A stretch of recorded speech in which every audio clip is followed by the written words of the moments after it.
Il était une fois un homme riche qui vivait avec sa femme malade. Quand elle sentit que la fin était proche, elle appela Cendrillon, sa fille unique, à son chevet. « Ma chère enfant, quand je serai partie, sois bonne et pieuse. Tu prendras toujours soin de toi et je veillerai sur toi du paradis en restant à tes côtés. » Elle ferma les yeux et mourut.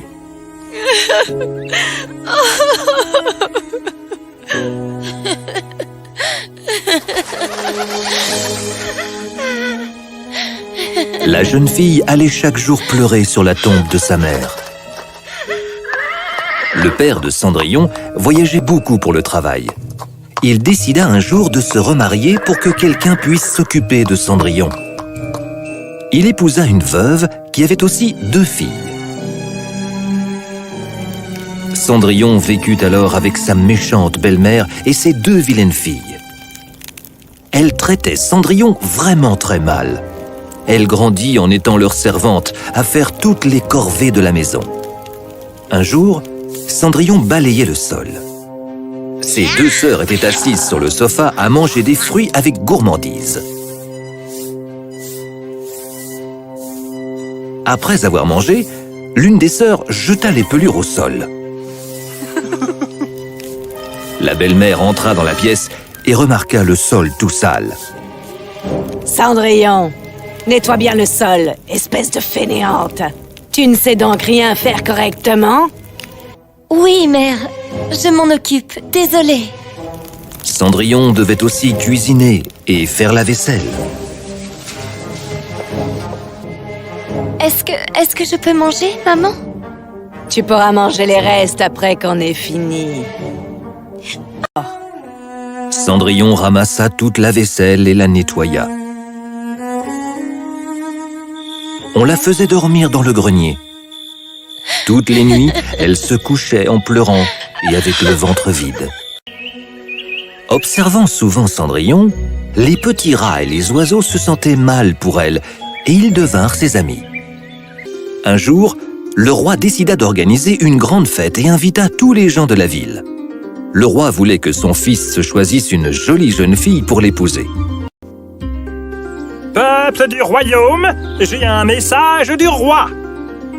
Tout le monde est invité au grand bal samedi prochain. Il choisira alors une princesse pour son fils, le prince, à cette occasion. Cendrillon aussi était très contente, car elle avait toujours rêvé de voir le palais. Et mes filles devront ressembler à des princesses. L'une d'elles épousera bientôt le prince. Cendrillon était très gentille. Elle aida ses 2 sœurs. Oh, moi aussi, j'aimerais y aller. Est-ce que je peux venir aussi? J'ai vraiment envie de voir le palace et de participer au bal. Non, hors de question. Non mais regarde-toi, tu n'as même pas de robe à te mettre. Tout le monde va se moquer de toi et tu vas nous faire honte. Comment oses-tu poser une telle question? Les sœurs et la mère partirent au bal. Elles laissèrent Cendrillon pleurer toute seule. Elle se rappela alors qu'elle avait encore la robe de mariée de sa mère. Elle était toute déchirée. Elle commença à la recoudre. Ses petits amis, l'oiseau et les rats, lui donnèrent un coup de main. Oh, ça va me prendre un temps fou. Et la fête sera bientôt finie. Soudain, une bonne fée apparut. Ne pleure pas, mon enfant. Je vais t'envoyer au bal. Hein? Qui êtes-vous? Et comment est-ce que cela est possible? Cette robe est toute déchirée et je n'ai pas de robe de soirée pour le bal. Ne t'inquiète pas, ma douce enfant.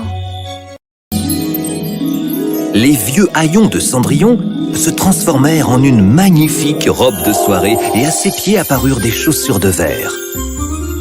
Ses amis, les rats et les oiseaux, grimpèrent dans la citrouille.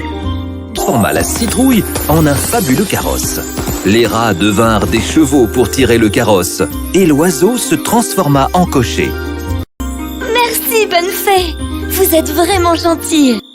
Mais rappelle-toi, mon enfant, la magie va prendre fin à minuit. Rappelle-toi de rentrer à la maison à l'heure. Ah, d'accord, bonne fée. J'y ferai attention. Quand elle entra dans la salle de bal, toutes les têtes se tournèrent vers elle. Les demi-sœurs et la belle-mère ne la reconnurent pas. Oh, elle est magnifique. Le beau prince la vit et tomba amoureux au premier regard. Il s'approcha d'elle. Jolie demoiselle. M'accorderez-vous le plaisir de danser avec moi? Oui, bien sûr. Le prince ne dansa qu'avec elle. Il ne pouvait plus détacher ses yeux de Cendrillon. Cendrillon dansa toute la soirée avec le prince, si bien qu'elle en oublia presque qu'on approchait de minuit. Soudain, elle se rappela les mots de la bonne fée. Elle chercha des yeux une horloge. Oh, je dois rentrer maintenant. Mais il est à peine...